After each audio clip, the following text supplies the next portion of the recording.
Nawala ang cellphone mo? Na-deactivate ang SIM card mo? Hala ka, hindi ka na makakabiyahe.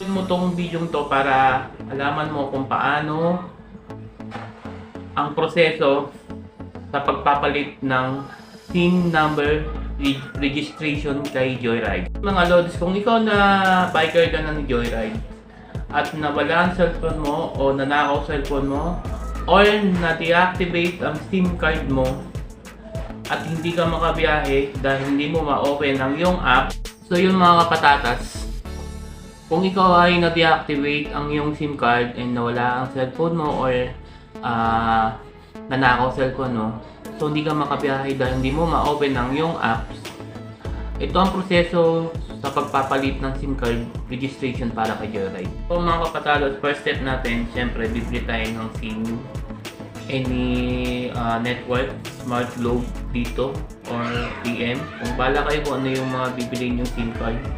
Then, second step mga lods, kailangan mo munang i-register sa SIM registration ni Smart, ni Globe, ni PM o ni Dito o ni Sun. Basta i-register mo muna bago ka pumunta sa office. Pag na-registered mo na yon, siyempre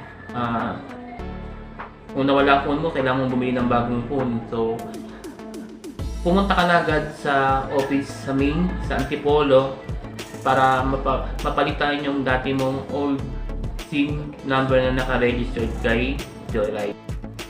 Bago kayo pumunta sa office, siguraduhin nyo muna na complete yung uniform kayo, naka-vest, naka-jersey, naka-helmet ni Joyride. Then, importante naka-shoes. Hindi po pinapapasok ang mga naka-crocs. Kailangan naka-close shoes. Then, naka-ID na friend. ID, kailangan yung ID kasi hindi ka papapasukin ng guard. Pag nandun ka na sa office, so tanungin mo lang yung guard doon, magpapalit ka ng registration ng SIM para mabigyan ka ng papel para kapasok ka Joyride. Then, punta ka lang doon sa malapit sa may registration sa dulo, malapit doon sa may training facility. Meron doon mga admin na nakaupo. So, tanong mo lang kung paano magpalit ng SIM number registration. Yun, tatanungin ka kung ano yung bagong number mo, tapos ibigay mo yung old number mo para mapalitan nila. Then, yun, i-activate na nila yun. Ganun lang kasimple magpalit ng SIM registration. So, mga lods, tandaan nyo lang, pag pupunta kayo kay Joyride, so dapat naka-complete uniform. Masasayang lang yung pagpunta kung hindi kayo naka-complete uniform at hindi kayo papapasukin. So, salamat sa mga nanood at nag-subscribe sa aking YouTube channel.